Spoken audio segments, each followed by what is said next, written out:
పరిశుద్ధ గ్రంథమైన బైబిల్లో నుండి మత్తయి సువార్త 27వ అధ్యాయము 45వ వచనం నుండి 54వ వచనం వరకు ఉత్తర ప్రతి రీతి చదువుకుందాం. మత్తయి సువార్త 27వ అధ్యాయము 45వ వచనం నుండి 54వ వచనం వరకు ఉత్తర ప్రతి రీతి చదువుకుందాము. మధ్యాహ్నము మొదలుకొని 3 గంటల వరకు ఆ దేశమంతటను చీకటి కమ్మెను.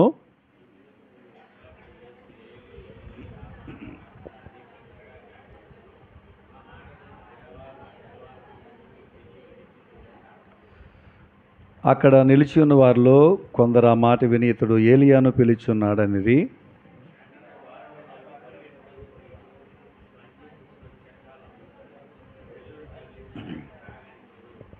తక్కిన వారు వరకునుడి ఏలియా అతన్ని రక్షింపవచ్చునేమో చూతమనిరి.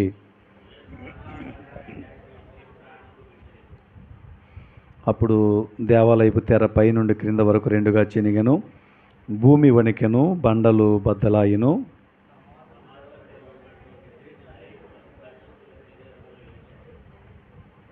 వారు సమాధుల నుండి బయటికి వచ్చి ఆయన లేచిన తర్వాత పరిశుద్ధ పట్టణములో ప్రవేశించి అనేకులకు అగపడిరి.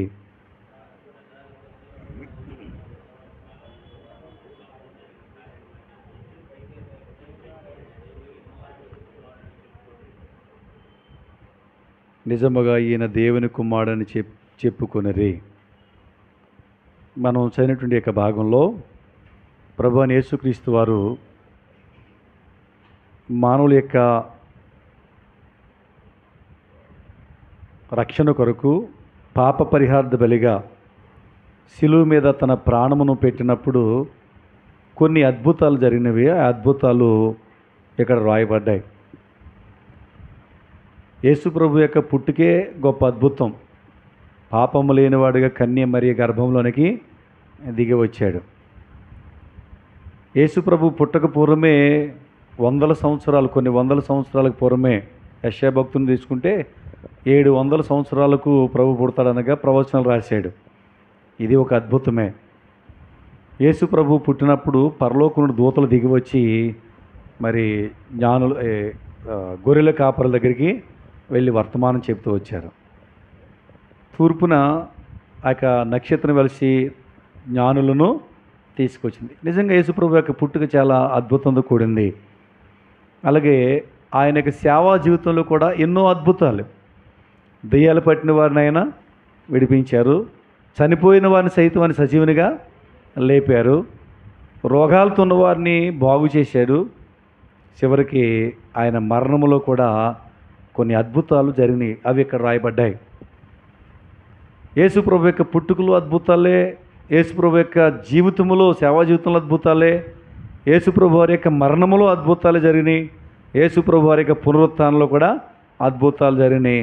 చివరికి యేసు ప్రభు యొక్క 2వ రాకడలో కూడా అద్భుతాలే. ప్రభు జీవితమే ఒక అద్భుతం. కాబట్టి ఇప్పుడు ఈరోజు మనం ధ్యానం చేసే ఈ భాగంలో యేసు ప్రభు శిలువ మీద తన ప్రాణం పెట్టినప్పుడు జరిగినటువంటి అద్భుతాలు ఇక్కడ రాయబడ్డాయి. ఆ అద్భుతాలని మనం ఇప్పుడు ధ్యానం చేసుకుని వాటి ద్వారా మనకు కలిగిన మేళ్ళేంటో వాటిని మనం జ్ఞాపకం చేసుకుని కొద్ది సమయం మనం ప్రభువుని ఆరాధన చేద్దాము.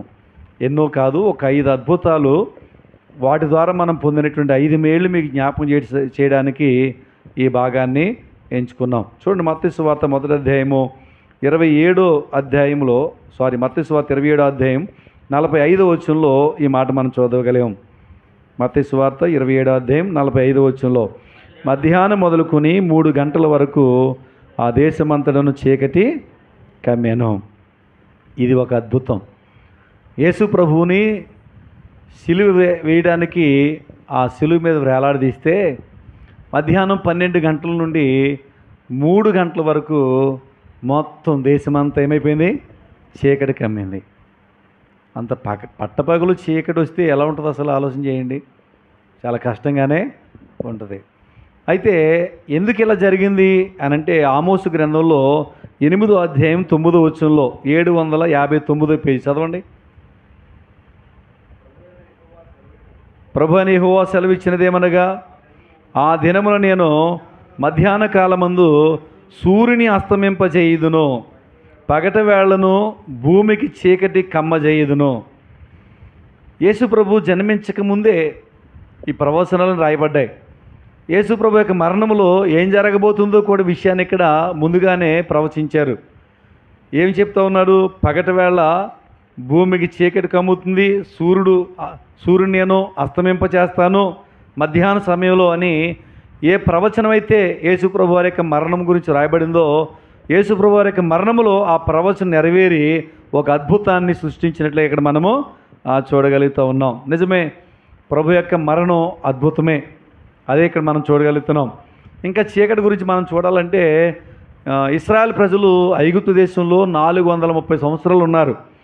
430 సంవత్సరాలు ఉన్న తర్వాత వారు విడుదల కొరకై దేవునికి ప్రార్థన చేసినప్పుడు దేవుడు మోషే అహరోనులను ఏర్పాటు చేసి వారు నడిపించాడు కొన్ని అద్భుతాలు చేసి. చివరిగా ఏం జరిగిన తర్వాత వారు విడుదల పొందారయ్యా అంటే 3 దినాలు ఐగుప్తు దేశం అంతా చెమ్మ చీకటి, అసలు చిక్కని చీకటి అనమాట, అంధకారం 3 రోజులు. ఆ చీకటి తర్వాతే వారు విడుదలై బయటికి వచ్చినట్లుగా మనం చూడగలుగుతూ ఉన్నాం. సరే, ఇప్పుడు ఈ చీకటి దేన్ని చూపిస్తూ ఉంది, దీని ద్వారా మనం పొందేటువంటి మేలేంటి అనేది ఒకసారి మనం ఆలోచన చేస్తే చూడండి, దైవ గ్రంథంలో మనం ఈ చీకటిని ఏ విధంగా మనం ఆలోచన చేయొచ్చు అంటే, పాపుల కోసం న్యాయమైన శిక్షను యేసుప్రభు సిలువ మీద చీకట్లో దాన్ని భరిస్తున్నట్లుగా మనము చూడగలుగుతున్నాం. సరే, ఇప్పుడు చీకటి దేని గుర్తుగా ఉందో కొన్ని వాక్యాల ద్వారా మనం చూద్దాం. చూడండి, మత్తయి సువార్త 8వ అధ్యాయము 12వ వచనం. మత్తయి సువార్త 8వ అధ్యాయం 12వ వచనం. రాజ్య సంబంధులు వెలుపడి చీకటిలోనికి త్రోయబడుదురు, అక్కడ ఏడుపును పండ్లు కొరుకుటయు ఉండును. ఇక్కడ 2 వర్గాల ప్రజల గురించి రాశాడు. ఆ పై వచ్చిననేమో నలుదిక్కుల నుండి అనేక మంది వచ్చి వాళ్ళు అబ్రహాముతో, ఇస్సాకుతో, యాకోబుతో, దైవభక్తులతో కలిసి పరలోకాన్ని వారు స్వతంత్రించుకుంటారు అని చెప్పాడు. కింద వచ్చేసరికి రాజ్య సంబంధులు అంటే మేము దేవుని బిడ్డలు అని చెప్పుకుంటున్నారు, కానీ వీళ్ళు యేసు ప్రభువుని అంగీకరించలేదు. ఆ కారణం చేత వారు చీకటిలోనికి త్రోయబడ్డారు అని చెప్తా ఉన్నాడు. అంటే ఇప్పుడు చీకటిలో త్రోయబడిన తర్వాత చీకటిలో ఏముంది? అక్కడ ఏముందంటే అక్కడ ఏడ్పును పండ్లు కొరుకుటయే ఉంది అన్నాడు. అంటే ఇప్పుడు ఈ యొక్క చీకటి దేన్ని చూపిస్తూ ఉంది? అసలు ఏడుపు పండ్లు కొరుకుట ఎక్కడ ఉంటుంది? నరకంలో ఉంటుంది. ఎందుకంటే ఇక బాధ ఎప్పటికీ పోదు. ఇప్పుడు ఏదైనా ఒక రోగం వస్తే ఆ బాధను బట్టి మనం దుఃఖపడితే ఆ రోగం తగ్గిన తర్వాతైనా దుఃఖం పోద్దు మనకి. కానీ నరకంలో పడిపోయిన తర్వాత ఇక తగ్గిపోవటాలు ఉండవు, ఇక బాధలు పోవటాలు ఉండవు. వేదన, ఎంత వేదనో, తీరని వేదన. చూడండి, ఎవరికైనా విపరీతంగా నొప్పి వచ్చేస్తుందని తట్టుకోలేనప్పుడు తన పళ్ళు అలా గట్టి కరిచేసుకుంటూ ఉంటాడు. అంటే అక్కడ ఏమవుతుందంట? పళ్ళు కొరుకుతూ ఉన్నారు. అంటే తట్టుకోలేనంత భయంకరమైనటువంటి వేదన నరకంలో మనుషుడు అనుభవించవలసి ఉంటా ఉంది. అంటే ఇప్పుడు చీకటి దేన్ని చూపిస్తూ ఉంది? నరక శిక్షను చూపిస్తూ ఉంది. అది ఇక్కడ మనం చూస్తూ ఉన్నాం. ఇంకా మనం చూస్తే లూకా సువార్త 22వ అధ్యాయం 53వ వచనం. లూకా సువార్త 22వ అధ్యాయం 53వ వచనం.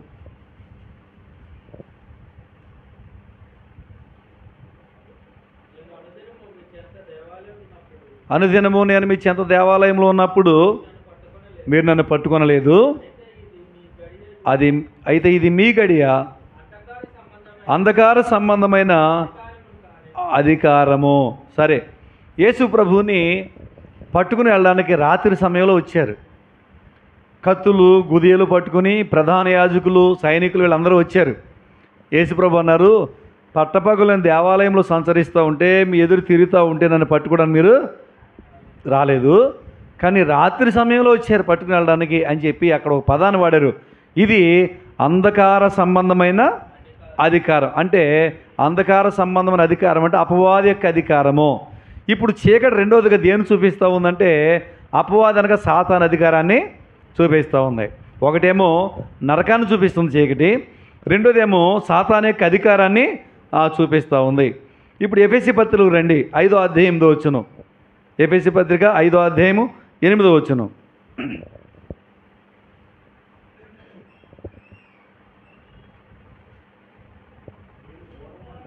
మీరు పూర్వమందు చీకటి అయి ఉంటిరి, ఇప్పుడైతే ప్రభువునందు వెలుగై ఉన్నారు. కాబట్టి మన జీవితాలని ఇక్కడ అచ్చుగుద్దినట్టు రాశాడు. పూర్వకాలం మీరు చీకటి అయి ఉన్నారు అంటే అపాధిక అధికారంలో ఉన్నారు, సాతాను సంబంధులుగా జీవించారు. అలా జీవించిన కారణం చేత మీరు వేదనకరమైన పండ్లు కొరికేటువంటి, బాధపడేటువంటి, నరకంలో పడిపోయే స్థితిలో మీరు ఉన్నారు. అలాంటి స్థితిలో ఉన్న మిమ్మల్ని యేసు ప్రభు శిలువ మీద తన ప్రాణం పెట్టడం ద్వారా ఆ యొక్క చీకటిని ఆయన భరించడం ద్వారా మన చీకటి బ్రతుకంతా తొలగించి మనల్ని ఏం చేశాడు? ఆయన వెలుగుతో నింపాడు. యేసు ప్రభు ఒక పదం వాడారు, నేను ఈ లోకమునకు వెలుగునై ఉన్నాను అని. మనం ఎలాంటి వారు అంట? పూర్వమందు మీరు చీకటి మనుషులను, చీకటి జీవితాన్ని తొలగించి వెలుగునివ్వడానికి ఆ చీకటిని ఆయన ఎదుర్కొన్నాడు.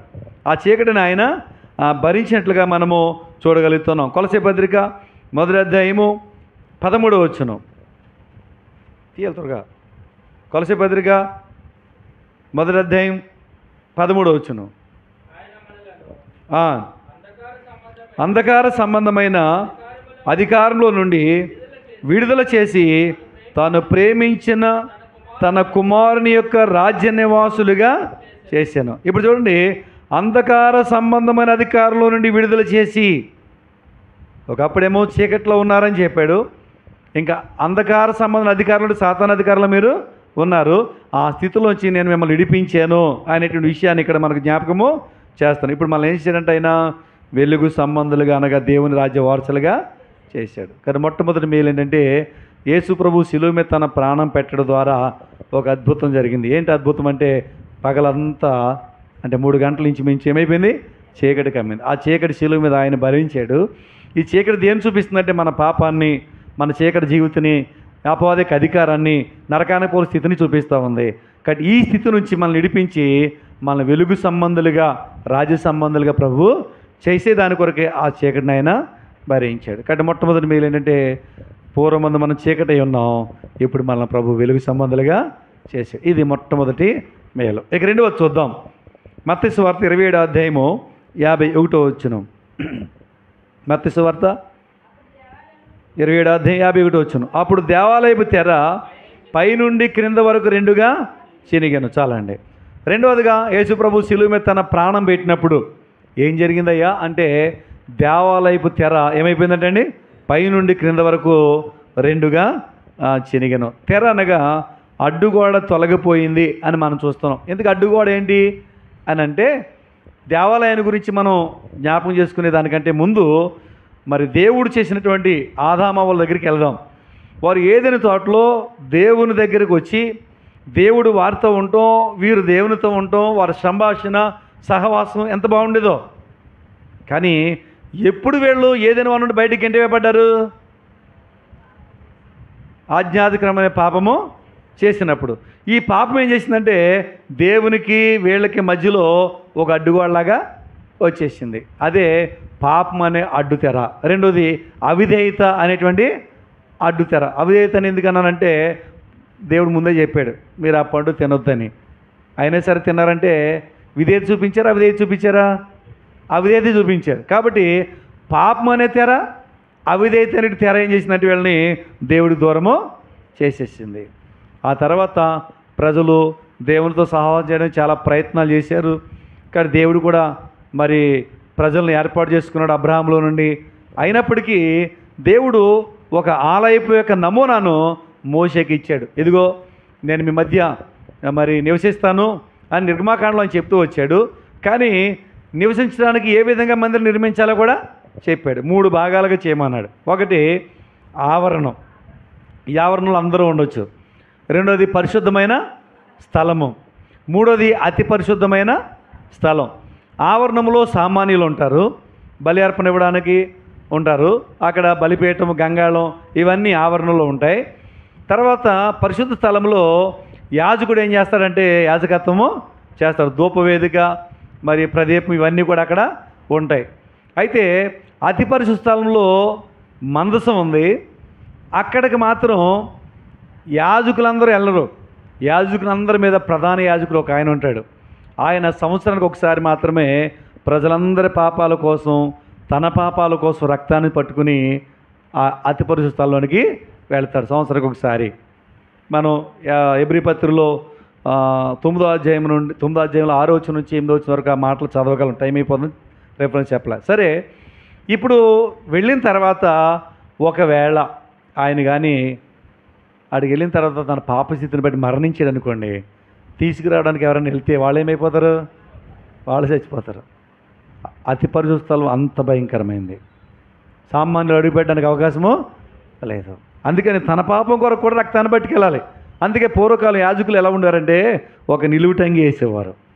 ఈ అంగీకి కింద దానిమ్మ పండ్లు కట్టేవారు, తర్వాత ఏమో గంటలు కట్టేవారు, తర్వాత నడయానికేమో పెద్ద తాడు కట్టుకునేవాళ్ళు. వీళ్ళ లోపలికి వెళ్ళి వారు దేవుని సేవించే క్రమంలో వారు నడుస్తూ ఉన్నా కదులుతూ ఉన్న ఈ గంటలు ఏమవుతాయి? మోగుతూ ఉంటాయి. బయటి ప్రజలకు ఏమైనా పడుతుంది? అవి మోగుతున్నాయి అంటే ఆడు బతికే ఉన్నాడు ఆ యాజకుడు అని అర్థం.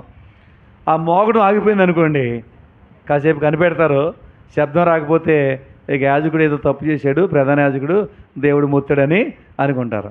కానీ ఇప్పుడు ఆయన తీసుకురావడానికి లోపలికి వెళ్ళడానికి ఎవరికి అవకాశమే లేదు. కాబట్టి ఏం చేయాలి? నడాన్ని కట్టుకుని తాడు ఉందే, ఆ తాడు పట్టుకుని బయటికి లాగాలి. అది పాత నిబంధనలు యాజకులకు ఇచ్చినటువంటి పద్ధతి. సరే, ఇప్పుడు మనం చూస్తూ ఉన్నాం. అయితే యేసు ప్రభు శిలువ మీద తన ప్రాణం పెట్టడం ద్వారా ఒక అద్భుతం జరిగింది. దేవుని మందిరంలో తెర ఉంది, అతి పరిశుద్ధ స్థలంలోనికి ఏ మానవుడు వెళ్ళకోకుండా అడ్డుగా ఉన్నటువంటి తెర. ఇది రెండుగా దానంతటా అదే చిరిగిపోయింది. ఏ టైలర్ దాన్ని కట్ చేయలేదు, ఏ బలమైన వ్యక్తి వచ్చి ఆ తెరను చింపేయలేదు. దానంతటా అదే పైనుండి కిందకి చిరిగిపోయింది. అంటే ఇప్పుడు ఏకమైపోయింది. అంటే అర్థం ఏంటంటే ఒక సామాన్యుడు ప్రభు సన్నిధి రావడానికి అవకాశము వచ్చింది. అంటే యేసు ప్రభు శిలువ మీద తన ప్రాణం పెట్టడం ద్వారా ఆదామమ్మలు దూరం అయిపోయారు దేవునికి. కానీ ఒక సామాన్యమైన వ్యక్తి మరలా దేవుని దగ్గరగా రావచ్చు. ఇది మేలే కదా, ఇది మేలే. మునుపు మనం ఎలాంటి వారు ఉంటా? దూరస్తులము. ఇప్పుడు యేసుక్రీస్తునందు మనం అయిపోయాం సమీపస్తులం అని చెప్పేసి ఎఫెసీ పత్రికలో రాయబడి ఉంది. కానీ ఇప్పుడు ఈ రెండవ మేలు ఏంటంటే దూరస్తులుగా ఉన్న మనల్ని సమీపస్తులుగా చేశాడు. దేవుని సన్నిధికి వచ్చే భాగ్యాన్ని, దేవునితో కలిసి ఉండేటువంటి భాగ్యాన్ని దేవుడు మనకు దయచేశాడు. మందిరానికి వస్తున్నాం, సరాసరి దేవునితో మనం మాట్లాడుతున్నాం, ఆరాధన చేస్తూ ఉన్నాం, దేవుని ప్రార్థన చేస్తూ ఉన్నాం, దేవుని కృతజ్ఞతలు చెల్లిస్తూ ఉన్నాం, మన అక్కలని దేవునికి చెప్పుకుంటూ ఉన్నాం. అంటే దేవునితో సరాసరి సంబంధాన్ని మనం కలిగి ఉండగలుగుతూ ఉన్నాం. ఇది గొప్ప ధన్యత. అంతేకాదు, మనం ప్రకటనలోకి వెళ్ళిపోతే తర్వాత జరిగిన విషయం ఏంటంటే ఇవన్నీ తీర్పు ఇవన్నీ అయిపోయిన తర్వాత 1000 ఏళ్ళ పరిపాలన కానీ, 7 ఏళ్ళ శ్రమకాలం కానీ, 1000 ఏళ్ళ పరిపాలన కానీ ఇవన్నీ అయిపోయిన తర్వాత మనం చూస్తూ ఉంటాం పరలోకమే అండి మనుషుల మధ్యకు దిగి వస్తాం. దేవుడే దిగి వచ్చి మనుషులతో ఆయన కాపురం ఉంటున్నాడని మనం ఆ 21వ అధ్యాయం ప్రకటనలో ఆ విషయాలు మనం చూడగలం. అంటే ఇప్పుడు ఏం జరిగిందయ్యా శిలువ కార్యం ద్వారా అంటే మనలో దేవునితో సహవాసం చేసే భాగ్యము ప్రతి ఒక్కరికి దేవుడు అనుగ్రహించాడు. అది ఈ యొక్క మేలుగా మనము చూడగలుగుతున్నాం. అందుకే ఎఫెసీ 2వ అధ్యాయం చూస్తాం 14వ వచనంలో యేసుక్రీస్తు ఏం చేశాడంటే అడ్డుగోడ తొలగించి మన ఉభయులను ఏకము చేశాడు అన్నాడు. ఇక్కడ ఇశ్రాయేల్ దేశంలో బాగా జాతి భేదం బాగుంటుంది. జాతి భేదం, వారికి ఉన్న జాతి భేదం ఎంత గొప్పదంటే యూదులు అంటే ఇక మాకంటే గొప్పవాళ్ళు లేరు అని వాళ్ళు ఫీల్ అవుతారు. అందుకని అన్యులతో వాళ్ళు సహవాసము చేయరు. కానీ దేవుడేమో దర్శనం ఇచ్చాడు. ఎవరికి? పేతురుకి ఇచ్చాడు. ఇటేమో కొర్నేలికి ఇచ్చాడు. కొర్నేలి అన్యుడు. పేతురు వెళ్ళడానికి ఏమీ అంత త్వరగా ఒప్పుకోలే. ప్రభువా నిషిద్ధమైంది అపవిత్రమైంది నేను ఎన్నడూ తినలేదు అని దేవునికే చెప్తున్నాడు. దర్శనం విన్న తర్వాత దేవుడు పవిత్రం చేసింది నువ్వు నిషిద్ధంగా ఎంచొద్దని అన్న తర్వాత అప్పుడు అర్థం చేసుకుని అప్పుడు దేవుని ఆత్మ ద్వారా బోధించబడ్డవాడే ఆ వచ్చిన వ్యక్తులతో బయలుదేరి కొర్నేలి దగ్గరికి వెళ్ళాడు. ఆడికి వెళ్ళిన తర్వాత వారి సువార్త చెప్తూ ఉంటే పరిశుద్ధాత్మ దేవుడు వారి మీదకి దిగి వచ్చాడు. అంటే దేవుళ్ళో భేదం లేదు. అన్యులని కానీ యూదులని కానీ మరి మతమని కానీ కులమని కానీ ఈ భేదాలు మనుషులు పెట్టుకున్నావు కానీ దేవుడికి ఏ భేదమో లేదు. ఇప్పుడు యేసుక్రీస్తు యొక్క మరణం ఏం చేసిందంటే వీళ్ళిద్దరిని కలిపేసింది. పేతురు అక్కడ భోజనం కూడా చేశాడు. కానీ ఒక సమయం వచ్చేసరికి యూదులందరూ అన్నారు, శిష్యులు వచ్చి ఏంటి మీరు అనిలతో కూర్చొని భోజనం చేసావు అన్నారు. అప్పుడు పేతురు విషయం అంతా చెప్పుకొచ్చిన తర్వాత దేవుడు వారిని అంగీకరించిన తర్వాత మనం కాదంటానికి కుదరదు అని వాళ్ళు కూడా సంతోషపడినట్లు మనం చూడగలం. అది ఇప్పుడు ఏమైందంటే అడ్డుగోడ తొలగిపోయి ఉభయులను ఏకము చేశాడు. ఒకసారి మన గురించి కూడా ఆలోచన చేస్తూ ఉంటే ఈనాడు దేవుని మందిరాల్లో రకరకాల కులస్తులు, రకరకాల ప్రాంతాల్లో ఉన్నటువంటి వ్యక్తులు అందరూ ఏకమవుతున్నారు. ఏక మనసుతో ఒకే కుటుంబంగా ఉన్నారు. దీనికి కారణం ఏంటంటే యేసు ప్రభు చిందించినటువంటి రక్తము, ఆయన పెట్టిన ప్రాణము, దాని ద్వారా జరిగిన అద్భుతం, ఆ తెర చిరిగిపోవటం. యేసు ప్రభు మరణం ఏం చేసిందంటే అందరిని ఒక్కటిగా చేసింది. ఏ భేదం లేకుండా అందరినీ చేసింది చెప్పండి, ఒకటే. ఇప్పుడు మనందరం ఎవరు? క్రీస్తు రక్తంలో కడగబడిన వారం, దేవుని బిడ్డలం. ఇందులో జాతి ఉందా? ఇందులో కులం ఉందా? లేదు. మనందరూ దేవుని బిడ్డలం. ఈ విధంగా మరి ఈ యొక్క రెండు అద్భుతం ద్వారా మన జీవితాల్లో ప్రభు అడ్డుగోడను తొలగించి ఏకము చేసినట్లుగా మనం చూడగలుగుతున్నాం. తర్వాత ఇక్కడ మూడవదిగా మనం చూస్తే ఇదే 27వ అధ్యాయం మత్తయి సువార్త 51వ వచనంలో మనం చూస్తే ఏమైందంటండి? భూమి వణికెను. భూమి వణకడాన్ని ఏమంటాం మనం? భూకంపం. ఏమంటారు చెప్పండి? భూకంపం. ఒకసారి తక్కువ వస్తే అది ఈ ఊగింది ఇది కూడా మనకు తెలియదు. కొన్ని మిషన్లు పరికరాలు పెడతారు కదా, వాటి ద్వారా తెలుసుకుంటారు. తెలుసుకుని ఇదిగో మీ ప్రాంతంలో పలానా చోట భూకంపం వచ్చిందంటే వాళ్ళని ఏంటి మేము ఉన్న చోట వచ్చిందా అంటారు. అంటే అది వచ్చింది తక్కువైతే తెలియదు, ఎక్కువైతే మాత్రం తెలుస్తుంది. ఇక్కడ భూకంపం కలిగింది. ఈ భూకంపానికి బండల బద్దలైపోయి ఉంది. అంటే ఎక్కువ వచ్చిందా తక్కువ వచ్చిందా? ఎక్కువే వచ్చింది. సరే, ఇప్పుడు భూకంపం వస్తే నష్టం కలుగుద్దా లాభం కలుగుద్దా? నష్టమే కలుగుద్ది. ఎందుకంటే మనం చూస్తూ ఉంటాం లోకంలో ఈ మధ్యన కూడా వార్తలు విన్నాం.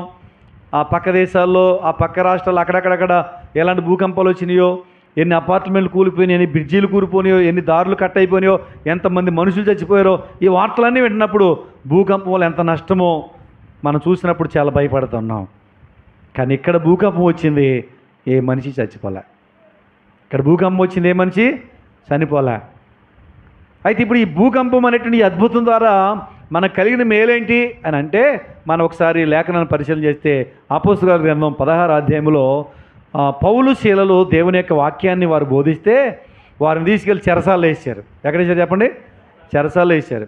ఇప్పుడు చెరసాల్లోకి వెళ్ళిన తర్వాత వాళ్ళు ఏం చేస్తున్నారా అంటే, వాళ్ళు పాటలు పాడుతూ వాళ్ళు ప్రార్థన చేస్తూ ఉన్నారు. అప్పుడు ఏం జరిగిందంటే అకస్మాత్తుగా మహాభూకంపము కలిగింది. చూడండి అక్కడ ఏమన్నారు? మహాభూకంపము కలిగింది. ఇప్పుడు ఏమో చెప్పండి, మహాభూకంపం అంటే? ఇప్పుడు వణకటం అనే పదం చెప్పాను కదా, వృద్ధాప్యం వచ్చేసి కొంచెం నరాల బలహీనతలు, శరీర బలహీనతలు వచ్చేసిన తర్వాత మంచినీళ్ళు తాగడానికి గ్లాస్ పట్టుకున్నా కానీ వృద్ధులకి ఇళ్ళ కొనిగిపోతుండ చెయ్యి, అనిపోతలేదా? ఇదే వణకటం అంటే. ఇప్పుడు భూమే ఇలా కొనిగిపోతుంటే అసలు ఉంటాం మనం? అసలు అన్నీ కూలిపోతాయి. ఎంత భయంకరం! కానీ భయంకరమైన మహాభూకంపం వచ్చింది. ఏం జరిగింది అంటే ఏమీ కూలిపోలే. కేవలం జరిగింది ఏంటంటే వాళ్ళకేమో కాళ్ళకి బొండేశారు, చేతులకి సంకెళ్ళు వేశారు, వాళ్ళని బంధించారు, వాళ్ళని గదిలో పెట్టి గదికి తాళము వేశారు. ఇప్పుడు ఏమైంది తెలుసా? ఆ తలుపులు తెరుచుకున్నాయి, తాళాలు బద్దలైపోయి, ఈ సంకెళ్ళు తెరిచిపడినాయి, ఈ బండలు ఊడిపోయినాయి. అదే జరిగింది ఆ భూకంపంలో. వాళ్ళు బంధిస్తే ప్రభు భూకంపం ద్వారా వారిని వేసాడు, విడుదల చేశాడు. అంటే ఇప్పుడు భూకంపం ఏం చూపిస్తూ ఉందా అంటే బంధకాల నుంచి విడుదలను చూపిస్తూ ఉంది. చెప్పండి, ఏం చూపిస్తూ ఉంది? బంధకాల నుంచి విడుదలను చూపిస్తుంది. మనుషులందరూ కూడా ఎలా ఉన్నారని వాక్యం చెప్తుందంటే, పాపం చేసేవాడు పాపానికి దాసుడు, అంటే పాపం అనే బంధకంలో ఉన్నాడు. ఒక స్త్రీకి దయ్యం పట్టి నడువంచేస్తే 18 సంవత్సరాల నుంచి నడువంగిపోయిందంట. అంటే ఇప్పుడు అపవాది బంధించి ఎంతకాలం అయింది? 18 సంవత్సరాలు. ఒక రోజున ప్రభు సమాజ మందిరంలోకి వచ్చి ఆమెను స్వస్థపరిచాడు. ఈ 18 సంవత్సరాల నుంచి కట్టబడినటువంటి యొక్క అపవాది కట్టుల నుంచి యేసు ప్రభు ఆమెను విడిపించినట్లుగా, పాప బంధకాల నుంచి యేసు ప్రభు యొక్క శిలువ మరణం ద్వారా మనం విడుదల పొందాం. పాప బంధకాల నుంచి మనము విడుదల పొందాం. కాబట్టి ఇప్పుడు మూడవదిగా మన కలిగిన మేలేంటయ్యా అంటే మన పాప బంధకాల నుంచి మనం విడుదల పొందాము. పోయిన ఆదివారం మనం చెప్పుకున్నాం, కట్టబడినటువంటి గాడిదను విడిపించినట్లుగా మనల్ని కూడా రకరకాల కట్టుబాట్లు మనం బ్రతికేమో. పాపంలో కట్టబడ్డాం, కులానికి కట్టబడ్డాం, జాతికి కట్టబడ్డాం, వ్యసనాలకు కట్టబడడం, రకరకాలుగా కట్టబడిన వారిగా మనం బ్రతుకుతూ వచ్చాం. వాటన్నిటి నుంచి ప్రభు మనల్ని విడిపించేయడని మనం చెప్పుకున్నామే. అలాగా యేసు ప్రభు వారి యొక్క మరణము ఏం జరిగిందంటే భూకంపం తెచ్చింది. ఈ భూకంపం ఏం చూపిస్తుందంటే మన బంధకాల నుంచి విడుదల పొందిన సాదృశ్యాన్ని చూపిస్తుంది. అంటే ఒక్కొక్క అద్భుతము ఒక్కొక్క మేలు మనకు చేసింది. యేసు ప్రభు శిలువ మరణం పొందకపోతే మన బంధకాల నుంచి మనకు విడుదలే లేదు. అర్థమవుతుందండి? కానీ బంధకాల నుంచి మనం విడుదల పొందినట్లుగా మనం చూడగలుగుతూ ఉన్నాం. ఇది 3వ మేలు. అందుకే రోమపత్రుల 6:17 వచ్చింది మనం చూస్తే పాపము నుండి విమోచించబడ్డారు అని ఈ 17-18 వచనాలు రాయబడి ఉంది. పాపం నుండి విమోచించబడి నీతికి దాసులయ్యారు అన్నాడు. ఏమైపోయాట మనం ఈ పాపం అనే కట్టుబాట్ల నుండి విడుదల పొంది, అపవాద బంధకాల్లోంచి విడుదల పొంది నీతిమంతులుగా స్వతంత్రులుగా మనము చేయబడ్డాం. ఇది 3వ మేలు. 4వదిగా మనం చూస్తే మత్తయి సువార్త 27:51 వచనం మనం చూస్తే ఇప్పుడు భూకంపం వచ్చిన తర్వాత, భూమి ఉడికిన తర్వాత ఏం జరిగిందంటండి? బండలు బద్దలాయను. దాని అంతటా అదే బద్దలవుతాయా బండలు? ఇప్పుడు కోరిలో ఉన్నటువంటి పెద్ద పెద్ద బండల బద్దలవ్వాలంటే ఏం చేయాలి రామకృష్ణ గారు? బాంబులు పెట్టాలి. కోరిలో ఏం పెట్టాలి? బాంబులు పెడతారు. అప్పుడు ఏమవుతుంటే కోరిలో ఉన్న బండ్లను ఏమవుతాయి? బద్దలవుతాయి. ఇప్పుడు బాంబులు పెట్టారు ఎక్కడ? లేదు. కేవలం యేసుప్రభు శిలువ మీద తన ప్రాణం పెట్టాడు, భూమి మీద బండలు బద్దలైనవి. ఈ రాతి బండలు బద్దలైపోయినట్లుగా మనం చూడగలుగుతున్నాం. ఈ రాతి బండలు దేన్ని చూపిస్తూ ఉన్నాయ్యా అంటే మన హృదయాన్ని చూపిస్తూ ఉన్నాయి. ఏం చూపించి చెప్పండి? మన హృదయాన్ని చూపిస్తూ ఉంది. చూడండి, మన హృదయం ఎలాంటిది అంటే జకర్యా గ్రంథం 7:12 వచనంలో తాము వినకుండానట్లు హృదయములను కుర్రు విందం వలె కఠినపరుచుకున్నారు.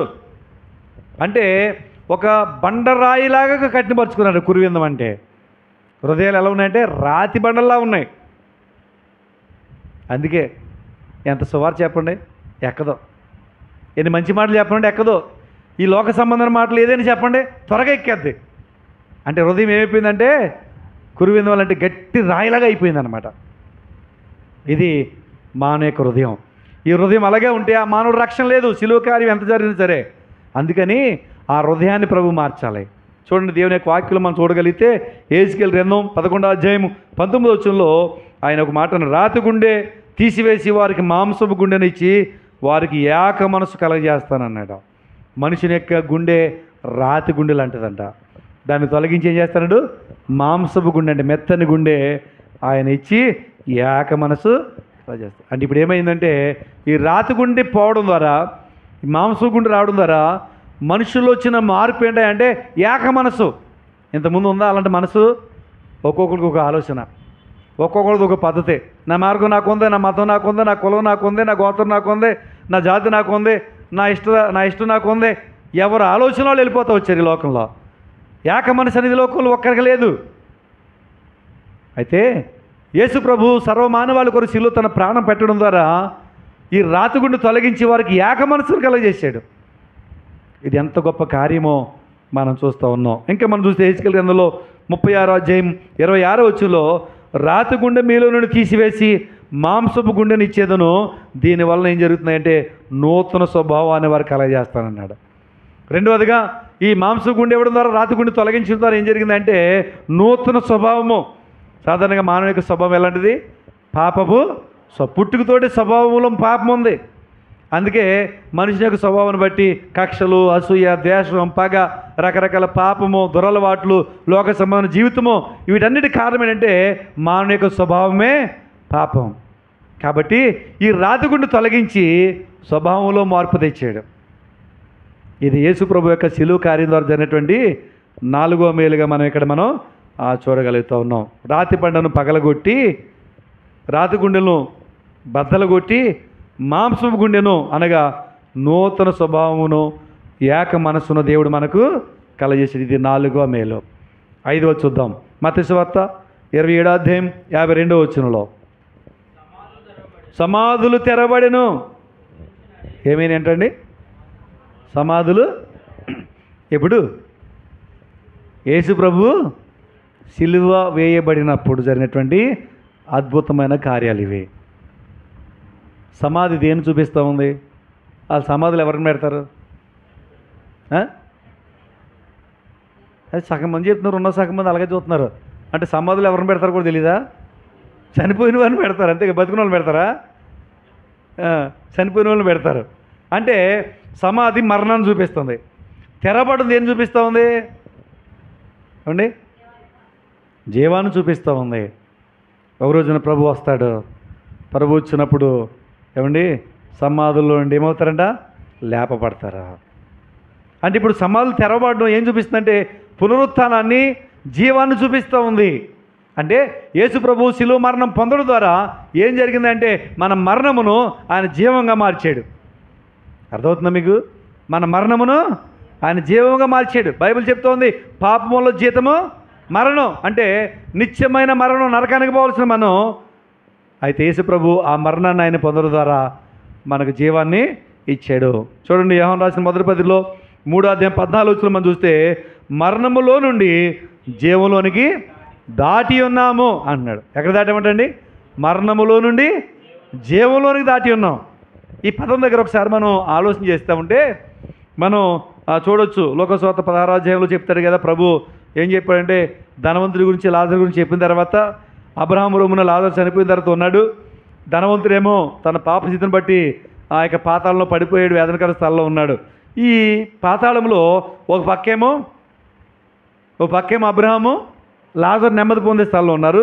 ఓ పక్కేమో వేదన అనుభవించే స్థలంలోనేమో ధనవంతుడు ఉన్నాడు. ఇప్పుడు ధనవంతుడు అంటాడు, అయ్యా అబ్రహాం గారు తండ్రి ఏం చేయాలి?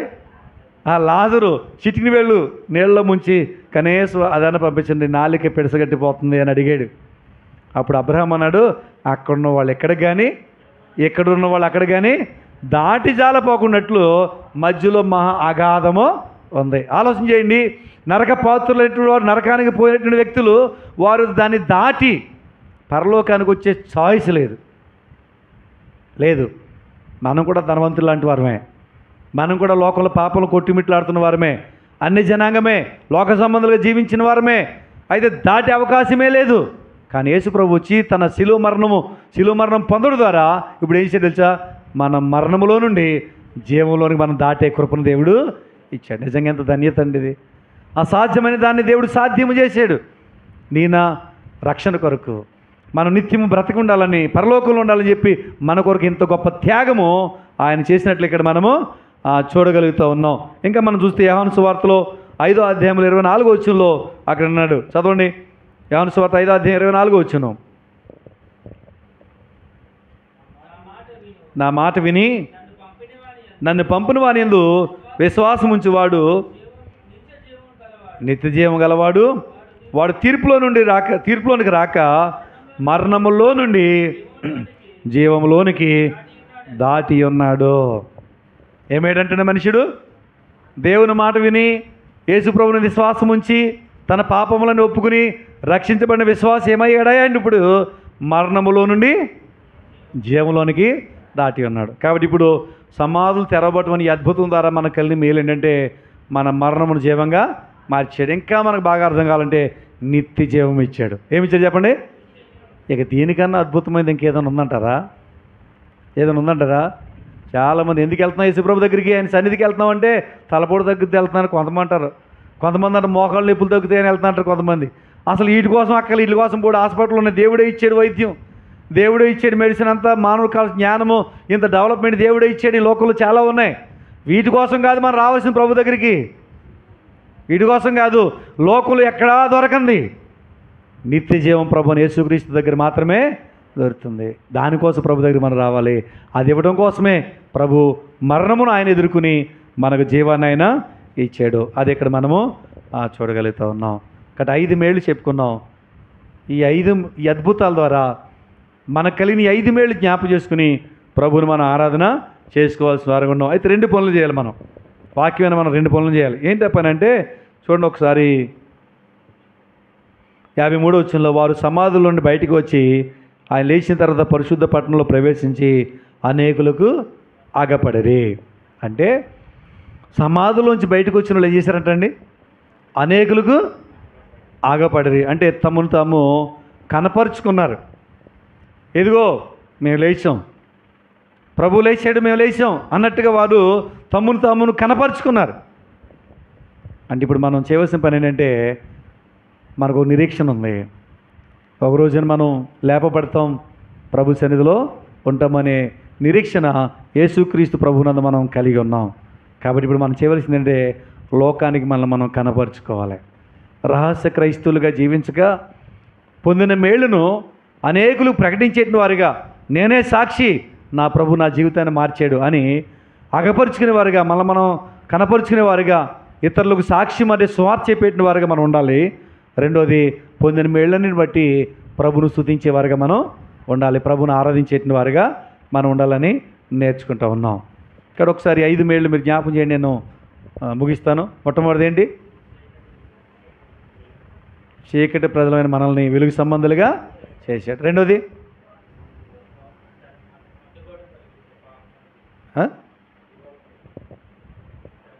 మీరు చెప్పబోతే మళ్ళీ మొదటికి వచ్చేస్తాను. మళ్ళీ ఫస్ట్ నుంచి మీరు మెసేజ్ తినాలి.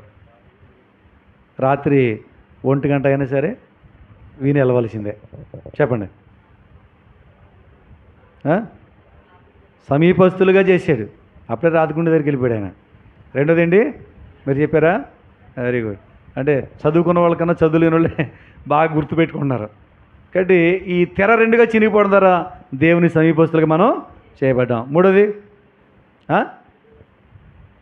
గట్టిగా చెప్పు. బంధకాల నుంచి విడుదలను ఇచ్చాడు. ఇంకా 4వది, రాతిగుండు తొలగించి, ఇప్పుడు చెప్పు, మాంసగుడు అంటే నూతన స్వభావమును ఏక మనసును దేవుడు ఇచ్చాడు. 5వది, మన మరణమును జీవంగా, అంటే మరణమును జీవంలోని మనల్ని అంటే నిత్య జీవము ఇచ్చాడు. ఆయన మరణం ద్వారా ఈ అద్భుతాలు జరిగినాయి. ఈ అద్భుతాల ద్వారా ఈ మేళ్ళు ప్రభు బిడ్డలను మనకు కలుగుతూ ఉన్నాయి. ఈ మేళ్ళని బట్టి ప్రభుని స్తుతించుకుందాము, ప్రభుని మనము ఆరాధన చేసుకుందాం.